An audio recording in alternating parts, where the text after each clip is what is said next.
when I meet dogs, I feel very comfortable. But when I meet people,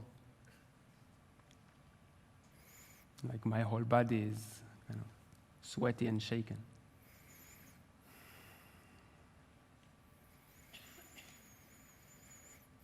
Especially 400 people that I don't know.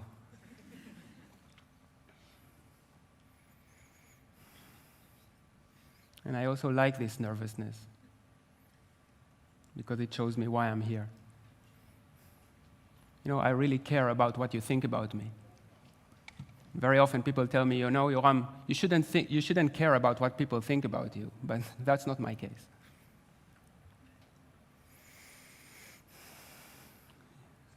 Like, that's what I care the most, which is my connection with people. I love people. If I want or if I don't, I love people.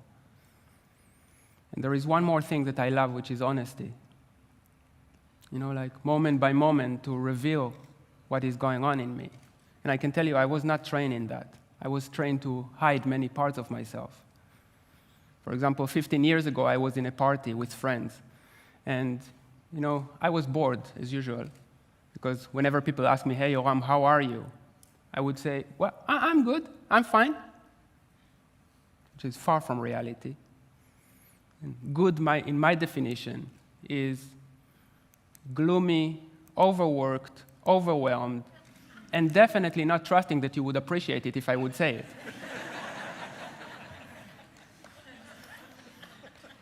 And by the way, my definition of fine, fucking incapable of naming emotions. See, I was not very trained I didn't even know how I feel. So I was in a party, and suddenly I had a brilliant idea. I said to my friends, hey, let's play a game. Let's play honesty game. Let's say to each other everything that is going on in our head about one another. And I was so excited, like finally honesty. And I didn't understand why my friends were quite reluctant to play this game. But I was enthusiastic enough in order to convince them to do it. And then I said, okay, so I will start. And then I looked at one of my friends, a girl, and I told her, you know, my friend, I think you are ugly.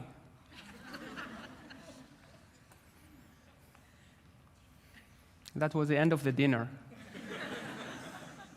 See, this woman didn't want to speak with me anymore. So this is not the sort of honesty I would like to speak with you about today. A few months later, still 15 years ago, I met nonviolent communication. And through the years, I became a nonviolent communication trainer and a mediator. And nonviolent communication is not something against bullying or something like that. Nonviolent communication was developed by Marshall Rosenberg. And it's a technique how to help people to communicate in a way that is creating more cooperation and compassion. And in nonviolent communication, we define two sorts of honesty. One we call jackal honesty, and the other is giraffe honesty or nonviolent communication. And the jackal honesty is basically, it's a belief that me as a human being, I'm capable of knowing absolutely what is good and what is bad, what is right and what is wrong.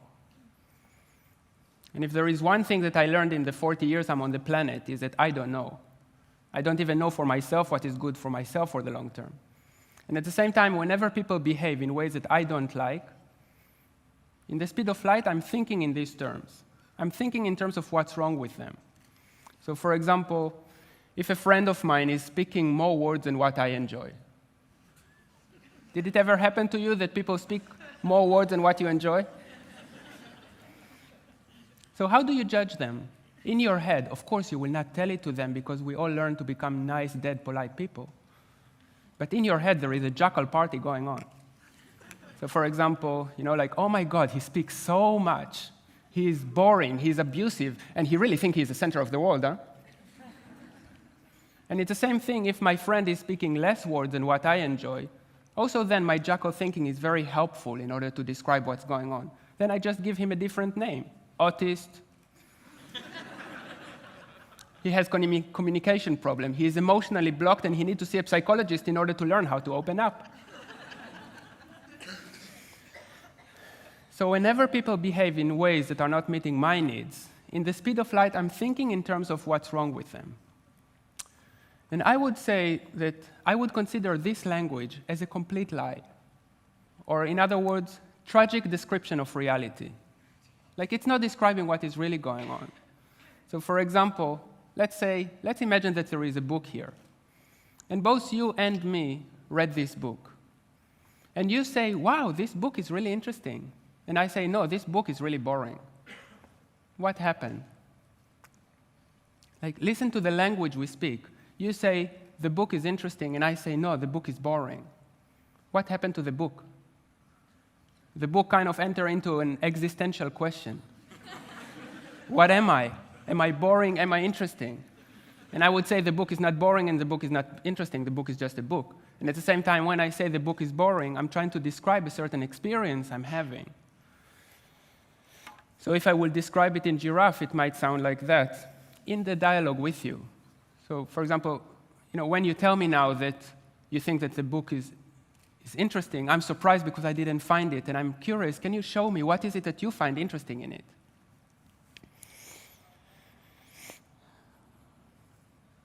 Now again, I have a blackout. And I'm very grateful for the phenomena that's called paper.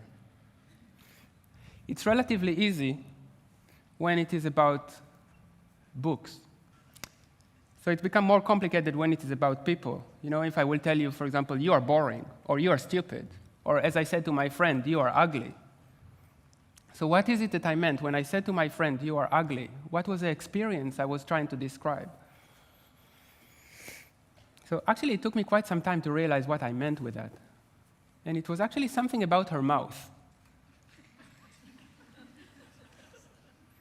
And more specifically about how she was moving her mouth while she was laughing. Do you know these people that they laugh all the time and you don't know why they laugh? I felt very uncomfortable with her because I didn't trust that her laugh was honest. So if I would describe it now, I might say something like, my friend, when you are laughing now, I'm feeling a bit unsure because I really would like to understand. Can you tell me, what is it that makes you laugh? Very often, when I start to introduce the jackal and the giraffe, people start to think, okay, so the jackal is bad and the giraffe is good. Yeah? And maybe you would recognize this phenomena that, I don't know, you spend time with your mother, and she's doing her thing, and you start to be annoyed. And then you start to think like, oh my God, like my mom, she's so annoying. She's such a control freak. She's bossing everybody around. And then comes this one. You know this one? Little jackal. He's saying, Yoram, you're so judgmental. You shouldn't judge your mother. I call this one New Age jackal.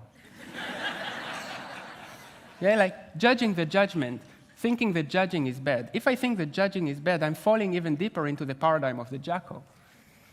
And then comes the poet Rumi, and he say, beyond right and wrong, there is a field. I'll meet you there. When I heard it first time, I was pissed. What do you mean, I'll meet you there? Like, hey, show me the way how to get there. And the way how to get there came to me when I heard Marshall Rosenberg say, every judgment is a tragic description, is a tragic expression of an unmet need. So each time you judge, or each time somebody is judging you, is a tragic expression of a vulnerable experience that they are having. For example, I really like to judge my girlfriend. For example, selfish. For example, I had a fight at work, and then I come back home, I want her to listen to me, and then she tells me, no, Yoram, I'm on the computer now, I don't have time today. Selfish. And I can tell you, whenever I call her selfish, that's not making her more available to want to listen to me. So what is it that I mean when I say you are selfish? So I will give you two versions of the same message. And just imagine all of you that you are my girlfriend. And just listen to me with your heart and notice which version keeps your heart more open to me. And that doesn't mean necessarily that you're going to do what I ask you to do, but just that your heart stay more open to me. So version number 1. My girlfriend, you're so selfish. You just think about yourself. It's amazing. You just do whatever is important to you. And the punchline, by the way, you're just like your mother.